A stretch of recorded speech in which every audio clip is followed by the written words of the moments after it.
Welcome, ladies and gentlemen, boys and girls, men and women, to In the Zone episode. Oh, shoot, I probably should have done my own research. I think this is episode 6, I'm pretty sure. Joining me here right now to on this side is Adonijah, down here is Pablo, right here is Jairo, and making his debut into In the Zone, we welcome, hang on, wait for it. There you go. I knew it. Yeah. Mitra is in. I don't know what is. Yeah, there he goes. Wait, is that his? Wait. What? Yeah. Hey, what's up, Mitra? How's it going, buddy? Yeah. What's up? What's up? Hold on, let me close the door. What's that? Okay. All right.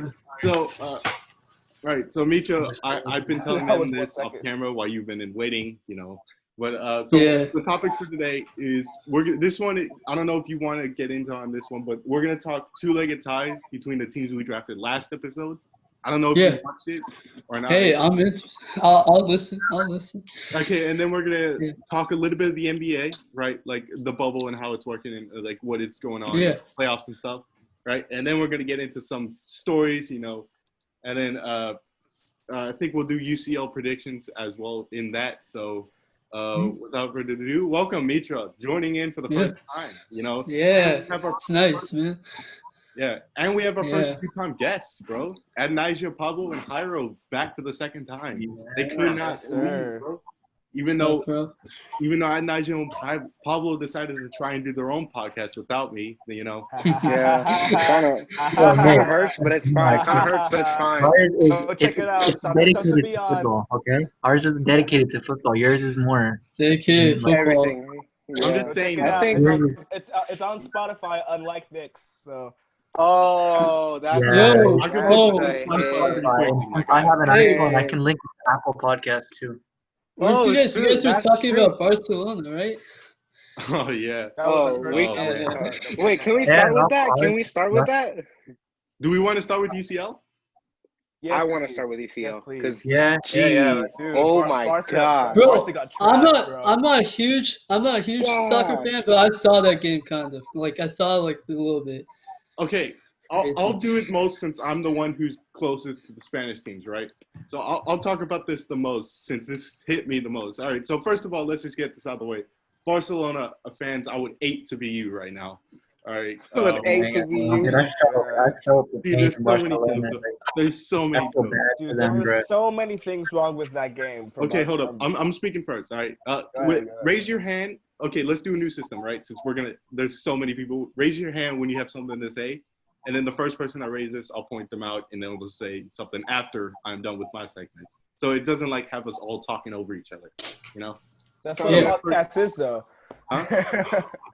All right, so as a Spanish fan, right? So the day before, for those of you guys who don't know, I am an Atletico fan. We got knocked out the day before, right?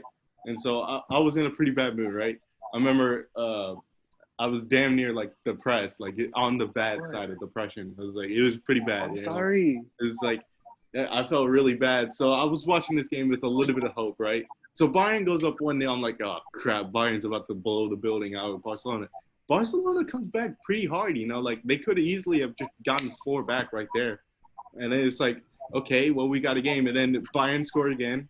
I'm like, okay, well, this is probably done now. Bayern score yet again. Okay, this is done yet again. I was like, oh, crap, how bad is this going to be? And then they score a 4th one. I was like, okay, Barca are clearly waving the white flag. Bayern, if you have some decency, just take it off a little bit, Don't make this so bad. You know what Bayern goes and does? They make it 8-2. It's come on, man. It's there's so many issues. First of all, the first and foremost issue is the fact that the age for Barcelona truly, truly showed in this match, right? I think that this really showed Bayern have a plan, Barca don't. Barca are just buying aging players, or they're still using aging stars, that clearly are past their primes. That are clear. Jairo, I see you, Jairo. I'll see you. I'll let you talk in a bit. But it's there's such an issue at Barcelona. I think Bartomeu clearly is the biggest issue with them. I think that until he's gone, the team is still going to be garbage, because he doesn't have a plan. It doesn't take a genius to figure out what you need to do. You need to invest in La Masia. Yeah, I think, honestly, for the best thing right now for Messi would be Messi to leave, because that would be the one thing that would seriously show Barcelona, okay, we have a ton of issues. Let's start fixing it. You know, like if Messi leaves, everything changes. It's like, okay, we need to fix this crap. You know, I think that's the only reason that they would ever be fixed. You know, it was such a shambolic, like there was not one great performance. You know, Semedo was being absolutely abused down the left-hand flank by Alphonso Davies. You know, Messi, yeah, he wasn't at his best, but even if he scored a hat trick, they still would have lost 8-5. Like, I don't know why people are saying, oh my God, Messi was so garbage. Why, if he was at his best, they would have won. No, they wouldn't. Even if he scored 5 goals, they still would have lost. Like, you can't expect someone to fix that garbage performance. You know, Suarez, yes, he scored, but he still didn't do much, you know, movement-wise. You know, I felt like he was a threat, but at very sparingly times, you know. Griezmann was on the bench. Your most expensive signing, basically, is on the bench. You know, and then the coup de grace was Coutinho coming in and scoring 2, getting an assist. You know, it's like, it just shows, like, just the absolute shambolics that this club is in right now. You know, like, they are so far behind. Like, Real Madrid, yes, they got knocked out earlier, but they have a plan. You know, they have Fede Valverde, they have Kroos, they have Benzema, you know, they have Rodrigo, Vinicius, you know, Renier, who's going to Dortmund. It's like, at least Real Madrid have a plan. They have backups in every position. You know, they're youthful, and they're not letting go of people who shouldn't be let go, or they're not bringing in people who are going to ruin the squad. You know, like, I've always said, Griezmann was never a fit for Barcelona. Yes, he was the perfect player, you know, for Messi, where he'll clearly subvert to Messi. You know, like, he knows Messi is the man, right? He knew that coming in. But to have him played at, like, left wing is just a waste of him, you know. And then you don't even start him. It's like he's a real talent whenever he's playing, whenever he's actually happy in his club. You know, when he played in his best position, he scored 7 of his 9 goals, or 7 of his 10 goals at striker. You know, like, he's shown that if he was actually the striker instead of Suarez, or instead of being, like, shoved out to the wing and not used, you know, he still produces for Barcelona. It's just that the club is just in such shambles that they don't realize that, you know, they have talent here. You know, Ansu Fati, yeah, they realize that he's a talent. They sold Artur, who was a talent, I thought was the perfect player for them. You know, I thought that was the bridge for the midfield. De Jong and Artur would have been a B-Tech, Xavi and Iniesta. But it's like, you know, like, there's so many issues that they needed to fix. And I think that game was the full and final straw for a lot of these players. You know, I think for Messi, I think that could genuinely be the final straw. I think he will leave. I mean, I know we've had these issues, like, where he's like, oh my God, I'm going to leave. It's like, and then he signs a contract. I think that this was the final straw. I think especially if Bartomeu stays, I think that was the final straw, was them losing 8-2 to Bayern, because then he realized that, you know, he's basically a prisoner at his favorite club. It's like, that's never a situation for a player to be in. I think that Barcelona really need to, like, just take a deep look at themselves and fix them. You know, like, they need to fix everything wrong with the club. All right, so Jairo, you had your hand up. You go. I genuinely saw something bad coming whenever I saw, like, I was at home and I was watching Theyre, which is basically like Spanish ESPN. So I saw that Barcelona were going to change from their typical 4-3-3 to go into a 4-4-2. And once I saw that, I knew it was over. Because to play a club like Bayern, you have to have somebody that's going to be able to defend up front. Like, I guess you could say defend up front and defend at the back and still be able to work the midfield. And that's something that whenever they play their 4-3-3, that's something that they're going to be able to do. And I saw that they were going to put Messi and Suarez up top as a with the 2-striker formation. And then once I saw that it was going to be a diamond formation, I knew it was over then and there. And like you said, Nick, I think this is the final straw for Messi. I think he's either going to leave. He's either going to leave the club, or he's going to try to get somebody better up front in the front office. He's going to try to get somebody better in the front office to help him get somebody that will help him.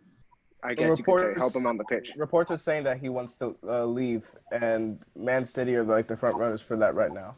Which would make reports are saying that he Man wants to. City. Yeah, it makes sense, honestly. Like, his old coach in Pep Guardiola, his teammate in Aguero, You know, tons of money that they could just throw in it. They actually have a plan relative. The only weak spot is the defense, and that's easy. My only thing with that though is that they have Riyad Mahrez, and Mahrez was like he improved drastically last season. So it's, and they also have Bernardo Silva, just to say. Yeah, and Bernardo Silva. So it's like you're Hey, putting. they got a new coach though. They're gonna sign a new coach. Yeah, Barcelona. Ronald Koeman, right? Yeah, Ronald Koeman.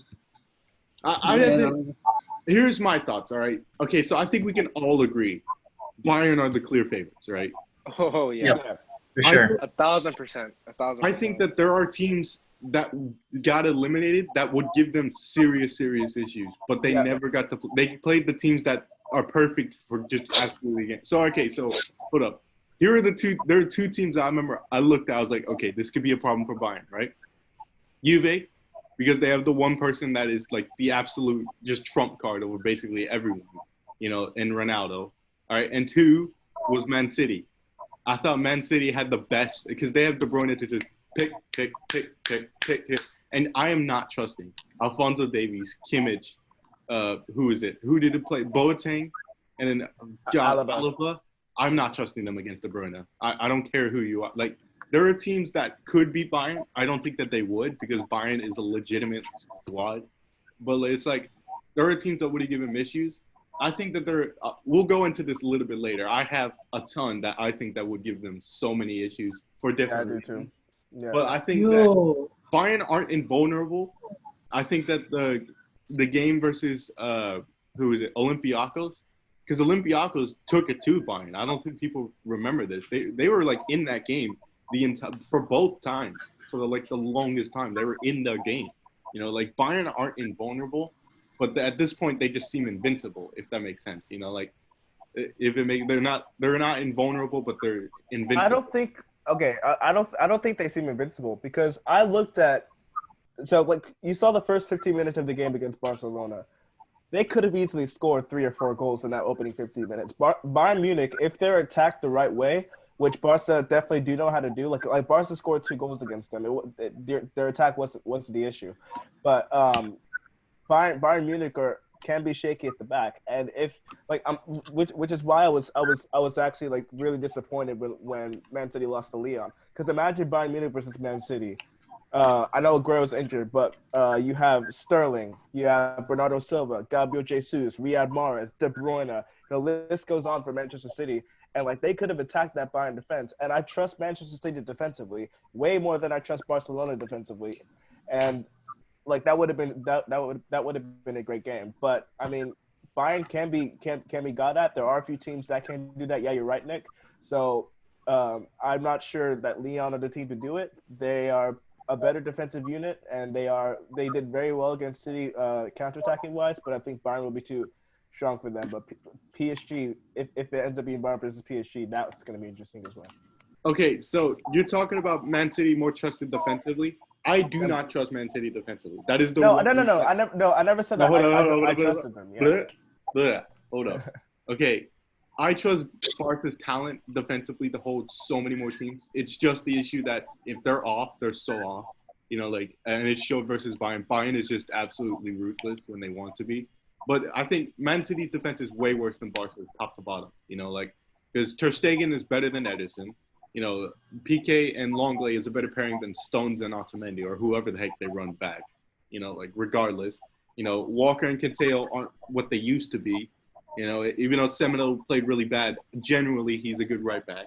You know, like, and then Jordi Alba or Firpo are also good left back. You know, they're better than Man City. You know, so like top to bottom, they're better, but if that makes sense. But it's at the same time that when they're off, they're so off. You know, like whenever you attack, that's the main thing. When they're off, they're completely off the game. And Man City, they can still be off, but then they can count on their attack to get results. I think that's the difference between City and Barcelona, because City have that incredible attacking force that with so many players. For Barca, they mostly rely on Messi, which is sad because they have other players like Fati, Griezmann, Suarez, who scored a really good goal against Bayern Munich, but that's not going to count. That's not going to matter, obviously.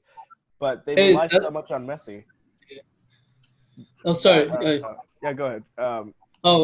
That's what I was thinking, because like if you I feel like if they get rid of like if they move Messi or if Messi leaves, I feel like Barcelona will be a better team because I think they'll play more in like a team ball kind of thing, right? Because that's what you said, right? You said like they relied on Messi way too much. Now, if you look at Real Madrid, obviously they didn't do well in like the UEFA, like the Europe, the Champions League. But in La Liga, they're number one. USA. I mean, he's not wrong. So, I like chill his out. No, we're doing so well. The UEFA. I love the UEFA. Okay, Champions let me League. just say, Yeah, like, yeah, go ahead, go ahead. I'm not a huge soccer fan. Yeah, you're So, talking well. Yeah, no, yeah, you're it's actually definitely good, right. yeah, said but UFA, I mean, so I'm just you're in looking it. at like stats kind of wise. I look at stats, and like I'm seeing like because Real Madrid and La Liga, like they're number one. They're without Ronaldo, they're doing well without Ronaldo, at least in La Liga. And that's what I'm thinking. Like if no Messi, you think Barcelona? You guys think Barcelona will do well? I mean, really well Without Messi? without Messi because they'll be playing a team ball without Messi. Really, Yeah. it all depends on the coach. It just depends on the manager because Real Madrid's was not very good once Zidane left. Zidane came back and then he just dominated again. Yeah, And then with Barcelona, they just recently the organization has just not been choosing the right manager for the team, and with how that they're making decisions that aren't benefiting Barcelona, and they're more benefiting just they haven't worked out. None of them have worked out, and this is the reason Barcelona is failing so hard. Is because the organization is failing choosing the right manager to lead Barcelona. I got you. Like the president's the problem. Yeah. I feel like they have such good assets. They have such good assets. And I had my hand first, so Dale, pues. let me speak first. All right. So, on Pablo's point, I completely disagree about the manager. The manager has never been the issue. Yes, they might not have fit Barcelona, but they still produce results, right?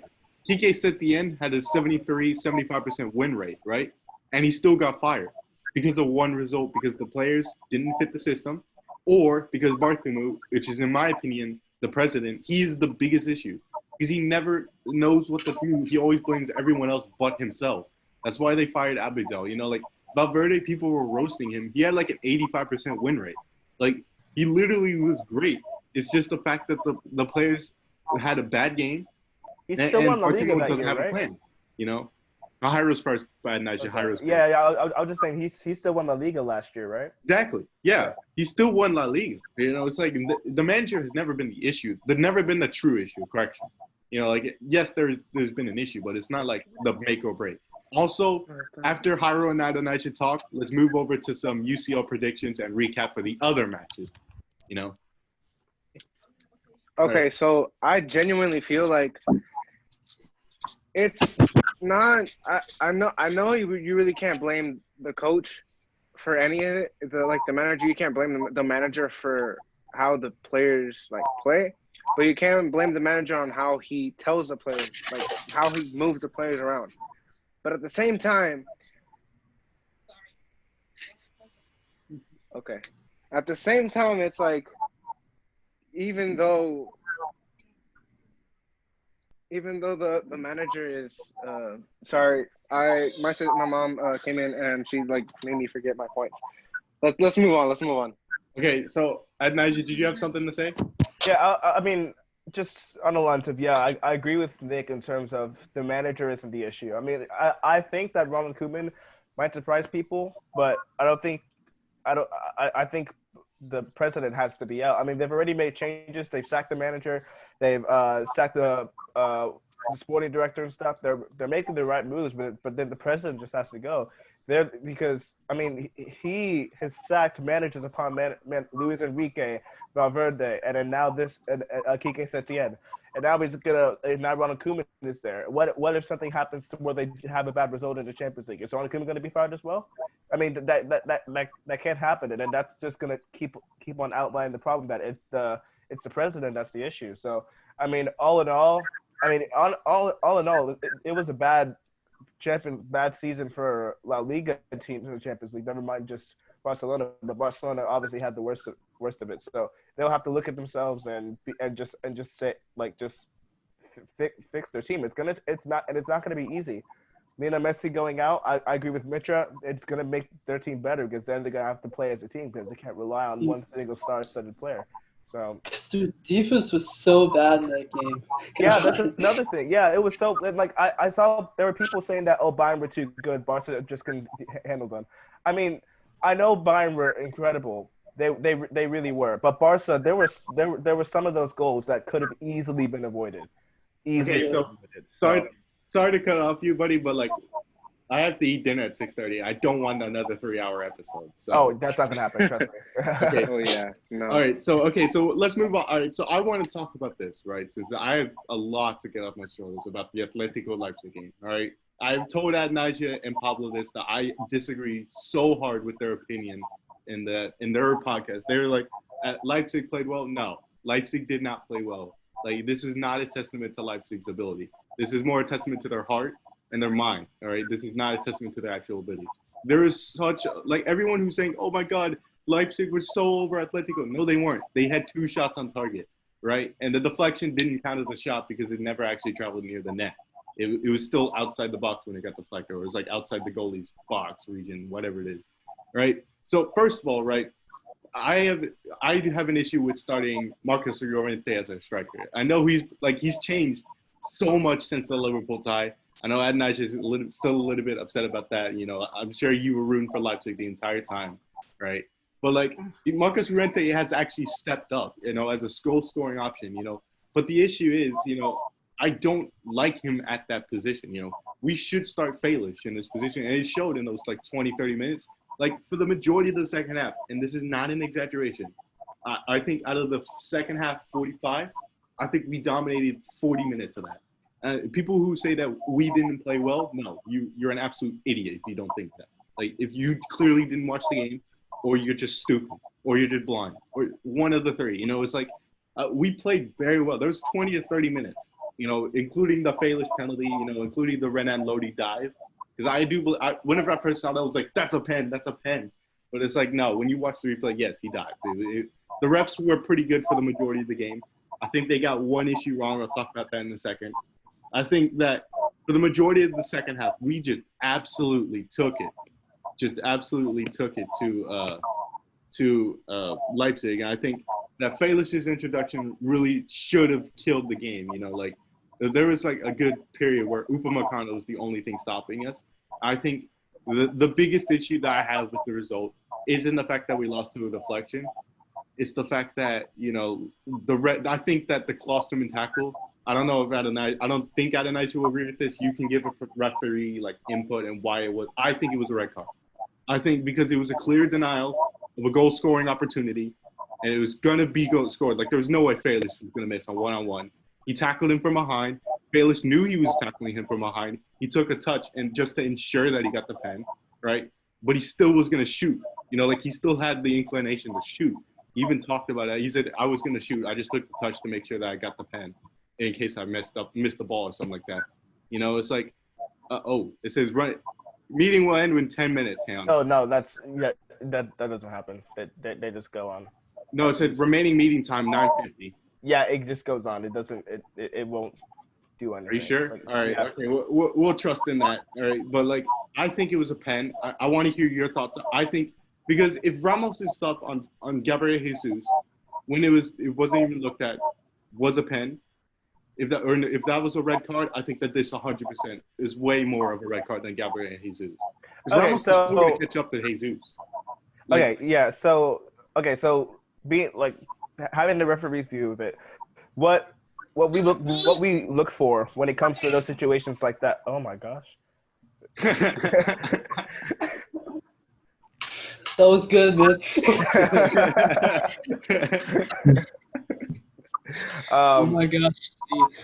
So anyway, like what like us as referees we look for is dogso, denial of a goal scoring opportunity. And whenever you have to look at like sort of red cards, especially when it's in the penalty area, you have to look at, is the guy going for the ball or is he going for the player? Now, like take like for example, you remember in the Premier League, Man City versus Arsenal, when David Luiz got the red card to get sent off. It was he helped. What is Jairo doing? He's really distracted. Jairo, I'm Jairo, tying my shoes. I'm tying my shoes. My dad, it's because my dad just got home. Before Okay. before you continue on that, I don't know if it's Pablo's. There's like some background noise, like a TV. There's I hear a background noise. Yeah, I think it might be Pablo's. Yeah, Pablo, I think it's yours. Check in the background if you have anything. I mean, it might be like the air conditioning. No, it sounds like someone's like Like a an TV echo? is on. I don't know. Just like that. I don't know. All right, it's gone right now, but anyhow, continue. Yeah. Okay. So yeah. So basically, like we look for denial of a goal scoring opportunity. So like if you look at David Luiz's red card against City, he had no intention of playing the ball. He pulled the player back as the dude was going in to try and score a goal. That's a red card. This one, was it a penalty? No doubt it was a penalty. Yes. But he's going for the ball. Does he tackle from behind? Yeah, he does. But it is very easy to tell that he's going for the ball. He's not going to attack the player. That's not his intention. Therefore, it's only a yellow card. If it was outside the area, then it would be a red card because it's denial of the denial of a goal scoring opportunity outside the box. If it's inside the box, it's a yellow card. But if he was going straight for, would have been a red card either way. I think, yes, I remember watching. I was like, okay, he's clearly going for the ball, but at the same time, he denies a clear goal scoring opportunity. Like that is the pure definition. A red card is given in the denial of a pure goal scoring opportunity. Like I think in profanity words or whatever, you know, like if you curse out the referee and call his mom a whore or something like that, you know, like that's another one. That was very specific. That was no, that's pretty what, specific. You remember when Griezmann got sent off? Like he said, "Tu eres un cagón." He basically said that you're an effing bottler. Like, and then Costa got sent off for calling the ref's mom a whore. Yeah. So like, what's it called? But anyhow, and then you get for denial of a pure scoring opportunity, insulting the referee like in an extreme scenario, and then or doing an aggressive tackle where it's clear violent conduct and all that stuff. So it didn't count the last two, but it definitely counted the first. So it's like he was gonna score, like regardless, he was gonna score. I think that's the main case why I think it should have been a red. I mean, honestly, if you like that one is a difficult one because he is clean through. If the referee gave a red card, VAR would have been fine with it. If the referee gave a yellow card, which he did, then VAR would have been fine with it because the lines are so blurred, which is why they should change the rules. I'm just going based off the rules that I've been taught and the rules that I know, and what the rules say is that would be a yellow card, but it could have been a red if viewed differently by the referee, and the VAR wouldn't have gotten involved. So either way, it would have been the right decision. For me personally, it's only just the yellow card, but if it was given as a red, I wouldn't have complained because it could have easily have been a red in another referee's eyes. And I'm gonna finish up this. We'll talk about Atalanta versus PSG and then Lyon versus Man City and Saturday. But I'm gonna finish up talking about my club because it's the club I'm passionate about, right? You guys can talk about Man City. Yeah. I'm not super familiar with that, but okay. So look, right? I think I'm scared for what the board's gonna do, right? Because I thought that the Liverpool tie was the assertiveness of Simeone's job that he still had a place in this team, right? But what I think I'm scared of what the board's going to do is if they're going to fire Simeone because he's not getting the results that we want, which is that would be stupid. It's like that's honestly. I think that he is the best coach for this team, and he's going to be the best coach for this team for a while until we get like actual talent. I think the number one issue that the board needs to look at is our striker position. Morata is not cutting it. Diego Costa is not cutting it. They can cut it, but not right now.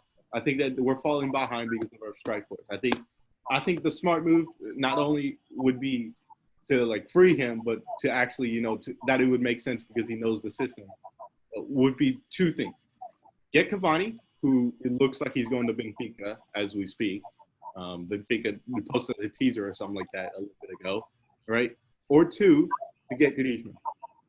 Both are hardworking strikers who know how to play in the system, who are ruthless finishers and allow us to play, our style. Like I've said this so many times. Griezmann was the savior for our team so many times. He would just let us play like absolute dog shit and we'd still get a result, because we had that striker that could just break through just like that. I think at Barca he's a waste. I think here I think I would welcome him with full arms, that not just because he's my favorite player, but because he's a former player. He knows the system. He would fix the team, So I think that what we need to do is like make sure Simeone is stocked up for the long term. Yes, his results aren't as great as they used to be, but he still has results. He still has his place in Europe. I think we need to get a striker. I think the second thing we need to do is to hold on to our current assets. So I'm talking Koke, Saúl, Partey, Oblak, Renan Lodi, and Joao Felix. I think we need to keep all of them. I think everyone else, in my opinion, is expendable at this point. I am, except for like Trippier, I think we should get him back. Okay. Jimenez, but it's like we need to get a system in place where it's not just glitz and glamour with the prices, like spending 70 million on them. We need to get not just glitz and glamour, but a team that actually works our system. This is our weakest team we've had for God knows how long, since the start of the Simeone era. And so I think that we need to take a deep look at ourselves, not too deep, not Barcelona deep, but just like a deep look at ourselves and trying to figure out what is wrong with this team. Where can we upgrade? Like I think the midfield is fine. I think we have a solid midfield. I think we need to upgrade a striker for Frelish, get an experienced striker who can score his chances. Like because Costa Morata missed too many for us. I think we need to keep our defense more or less the same. Maybe make some profit on someone, make a signing or two. But I think that the most important thing is to lock up Simeone and get a striker. It's more like what you guys need to improve rather than what you guys need to fix. Yeah. It's like, what do we need to – yeah, there's not an issue. Like, we are always going to be discrepancy. Pablo, I'm pretty sure that it's on your side, bro. Yeah. Do you have headphones, Pablo? Hold on. I think that would help. I'm going to mute you really quick. There you go. Yeah. No, All right. It was on his side. Yeah, obviously it was on his – because I kept seeing his thing pop up as like – anyhow. All right. Yeah, better mute. Is there echo? Oh, there we go. There we go. All right. Okay, let's talk Atalanta PSG. I felt so bad for Atalanta, bro. Oh my God. I remember I was watching this game. I was like, I posted on my story, PSG to win 2-1. And then, like, as I post that, Neymar misses the absolute sitter by his standard. I'm like, oh, crap. Bro, Neymar, I saw the game versus – I just finished watching the game versus less than a minute remaining. Hold up. Oh, we'll wait. Yeah, we'll wait and see. But, yeah, let's keep talking. If it pauses, then we'll resume from where we were. Right. Okay. But anyway, I finished watching the game from PSG versus Leipzig, and that one finished 3-0 to PSG. Neymar missed many chances in that game as well. He set up quite a few. Obviously, he had a good. That goal from Di Maria. That was a good flick from him, but he missed many chances in that game against Leipzig, and he did the same against Atalanta. That first one, I was like, how do you miss that? I know, like it's easy for us to say that when we're watching it, but it's a simple chance for him to score. And then he squanders another one. So like you're thinking like, it just might not be PSG's night. Obviously, after Atalanta scored, they tried PSG to attack, and then those two late goals, they got them and won the game. So I don't know. They got there in the end. I'll speak right now. I don't know about you guys, but I think that this shows PSG has finally gotten over the hump, that they are truly, truly now in here. They are in the present. I think beforehand, they would have crumbled against